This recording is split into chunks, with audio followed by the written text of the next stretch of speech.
Hello, everybody. It's a pleasure and an honor to be able to speak tonight at the last BiaPG session of the year. And I hope I will show myself worthy of the trust that has been placed in me. Not, of course, that I gave Steph much of a choice. Anyway, as always, I have prepared a PowerPoint presentation because I love PowerPoint. And I can't think without a PowerPoint slide in front of me. So I'm going to talk to you tonight about the Nordschleife. You have to forgive my German accent, which is the northern ring of the Nürburgring circuit.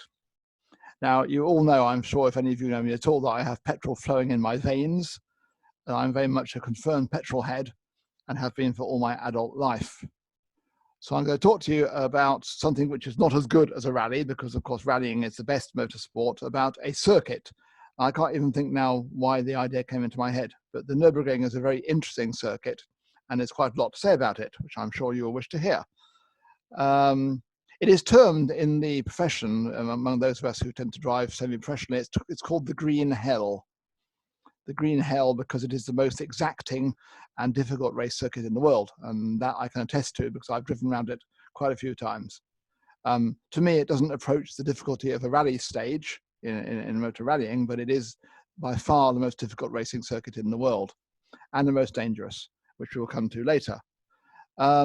Just before we go through the actual details of the circuit, which you see on the screen in front of you, I should point out that if you look worldwide at all the motor racing circuits which exist, the country with the highest density of motor racing circuits is, as you might have guessed, the UK, because those circuits were mostly old air bases from the Second World War.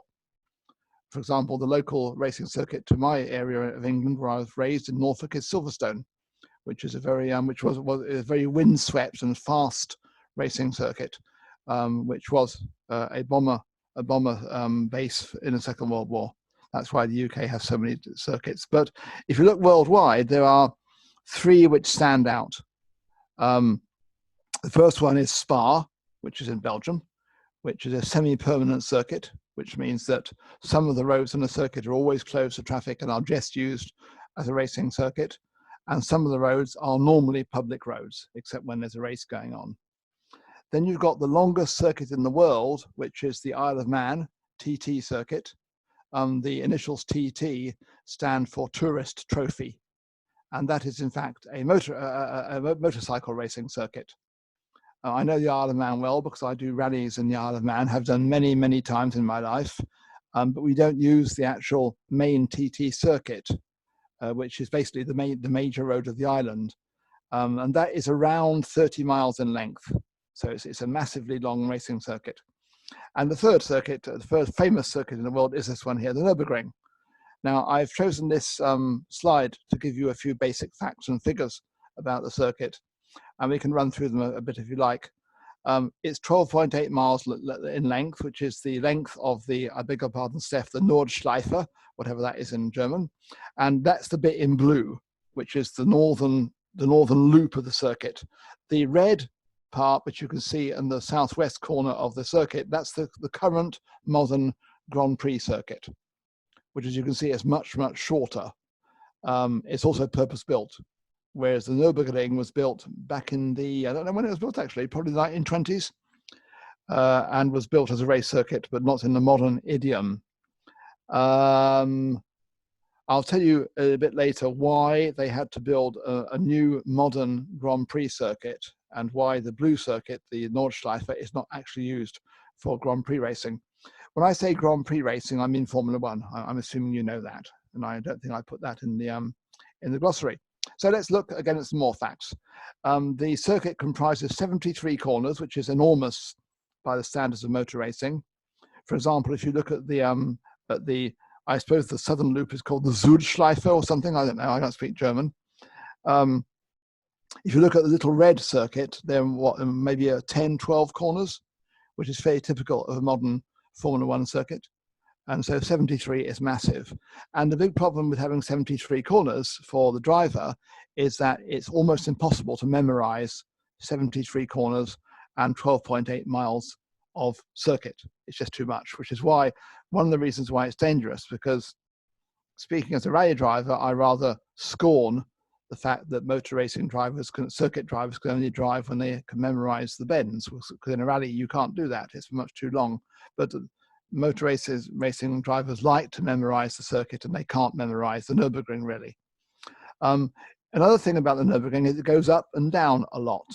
Most racetracks in the world tend to be rather flat. They don't have the vertical dimension, but as you can see from the figures on the left, the highest point of the circuit is 620 meters and the lowest 320, which means you have a 300-meter drop and rise as you go around the circuit.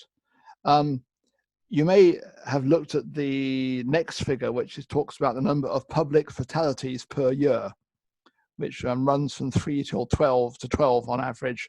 Now, the reason they talk about public fatalities is that I haven't raised this yet. The Nürburgring is a permanent race circuit, so it's always closed to normal traffic, but it is actually privately owned, and it is basically a toll road. So you can turn up to the Nürburgring in whatever car you like. You can turn up on a bus if you like, or a lorry, or anything, or a motorbike. You pay your 26 euros, which is, you can see on the right, is the cost of a lap, and you can drive around the track. Simple as that. But the problem is, of course, that people who aren't used to driving on a track and drive faster than they would normally drive can get carried away and go beyond the level of their experience and skill and die, basically. And it happens a lot. People crash a lot. As you can see, over the history of the Nürburgring, there have been 72 racing driver fatalities. We'll come to that in a second. And the bottom figure, I like that a lot, 7,000 plus YouTube crash videos. So if you want to go online and to YouTube and look at some crash videos of Nürburgring, there are many of them around, showing the exploits of the poor hapless drivers who don't know what they're doing because they are not used to driving at those speeds. Let's move on, otherwise we're not going to get anywhere. The history of the Nürburgring. So here you have a picture of Hitler's silver arrows in the green hell. Now, the Nürburgring was so famous that Hitler saw the Nürburgring as a chance to talk up the nobility of the Aryan race and the superiority of Germany as a country. So he created the Grand Prix team under Mercedes. Just trying a drink. Sorry, a fog in my throat. And the Mercedes team of the 30s was called the Silver Arrows. And they were very good. The cars were very fast, very powerful.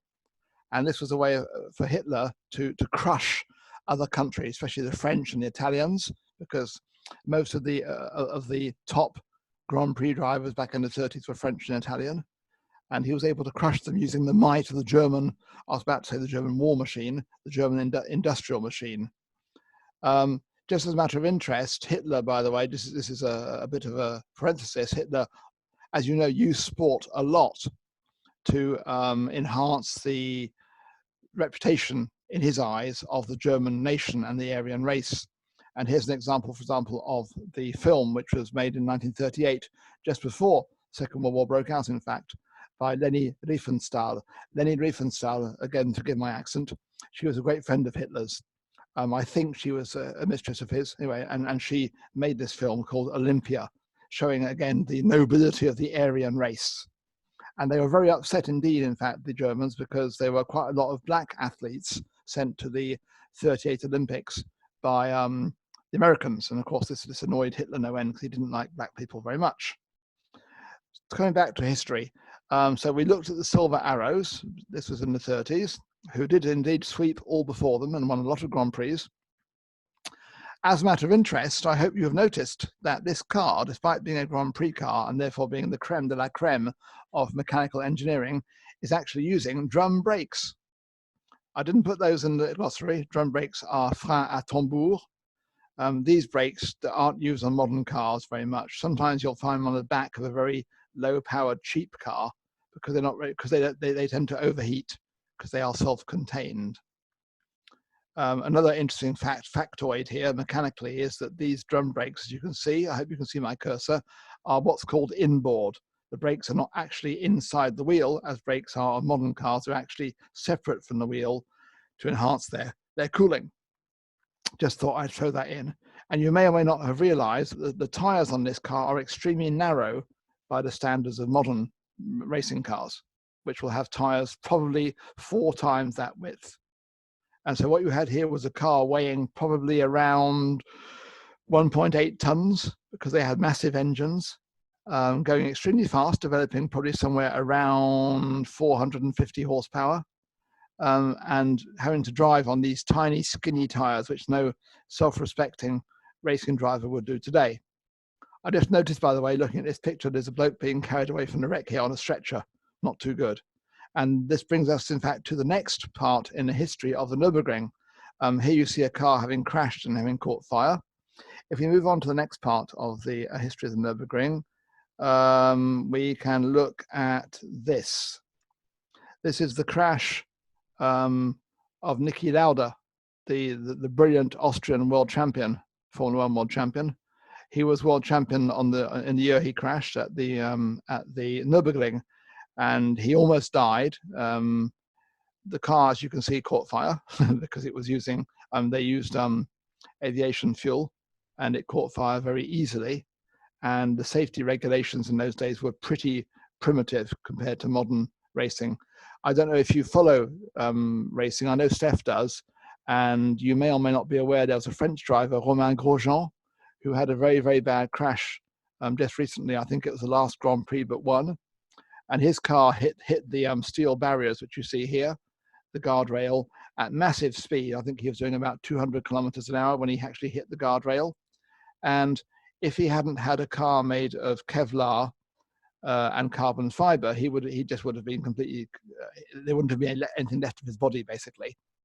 But he survived with hardly any injuries, whereas Niki Lauda, in a crash involving far fewer G-forces, and again, to open a small parenthesis, I think Romain Grosjean, the onboard telemetry indicated that he underwent a deceleration of 52 G when he crashed. 52 G being 52 times if you imagine the maximum braking force of a modern car, imagine that, is 52 times that. And that sort of deceleration can kill people. In fact, that was what killed Ayrton Senna. Ayrton Senna, who was the wonderful, charismatic Brazilian racing driver who died in the 80s. And he was killed, where was he killed now? In Italy, at Monza, I think it was, by the deceleration. Anyway, so here we have Niki Lauda's near-fatal crash at Bergwerk. Again, sorry about my accent. So let's look at where he crashed. Here we have the circuit, and the cars go around clockwise. Most racing circuits in the world, by the way, the cars drive clockwise around them. And he crashed on this kink just here, a very fast left kink, almost flat out, before coming to Bergwerk, which I assume means the hill of the factory. No idea. Anyway, just to go back to Niki Lauda, this is a picture of the two stars of the film, which came out in 2013, which is a great film, by the way. It's very interesting and it's very well done. Entitled Rush. And you had Niki Lauda on the one side, who was a very serious Austrian driver who worked extremely hard and practiced all the hours God sends, and he knew all about the mechanical side of things too, and he was very, very thorough and precise and accurate and focused. And James Hunt, who was a British playboy, he actually drove for a team which was created by Lord Hesketh, who was very much an amateur, dabbling in motor racing, and his team was based in a stately home that Lord Hesketh's family had. And this man would drink and he would whore, and he would arrive at the circuit not having slept all night and still being basically hungover from the night before, and just get in and drive like a god. And so you had this opposition between the two drivers. And if you watch the film, it's extremely dramatic, and it's actually factual. And it all came down to one race in Fuji in Japan at the end of the year, and it was a very dramatic episode. Anyway, to come back here to the crash by Niki Lauda, this crash was so serious that the authorities decided after that crash to close the Nürburgring to Formula 1 cars because they were too fast and it was deemed to be too risky. So that's why they had to build the southern loop of the current circuit, the one which I showed you here in orange, because this one is deemed to be safe and it complies with all the criteria of a modern racing circuit. If you look at the picture here of the green hail, you will see that it's basically like a normal road running through the forest. So if you crash here, you're going to hit a tree, which is what happened here, and that may well kill you. whereas a modern circuit has runoff areas, and it's a lot safer. Very quickly, here's an idea of the current record holder for the Nürburgring. It's a Radical, it's a British car. It's road legal, as you can see the registration number here. And this is the fastest road legal car to have gone around the Nürburgring in recent years. And it's quite a triumph for British engineering, the Radical. Just a few more pictures to show you the ambiance. This is a picture taken at the Nürburgring 24 hours, which is one of the, it's like the Le Mans 24-hour race. It's one of the very few night races, 24-hour endurance races in the world. And it's quite atmospheric because the Germans come out, they bring their sausages and their beer, and they light fires, and it's quite an atmosphere all night. Here is a Bmw Z4 in the GT4 category. These are the cars that tend to race at the Nürburgring these days. It's quite an imposing machine, as you can see. Here we have another very interesting picture of the Nürburgring. It shows you the climate because there's a lot of snow and fog in this area. I omitted to tell you that the Nürburgring is situated in the Eifel Mountains, and that's why the weather is very unpredictable. And you see there's a lot of enthusiasm. People will camp out to watch the races, and they will write the names of their heroes on the road. I'm going to finish now because it is time. Let's just finish here. This is just to indicate to you that lots of major motor manufacturers have a base at the Nürburgring. This is Jaguar's testing base, because the Nürburgring is a very, very useful way of testing cars to their limit, being closed, and it's a safe environment in which to test cars.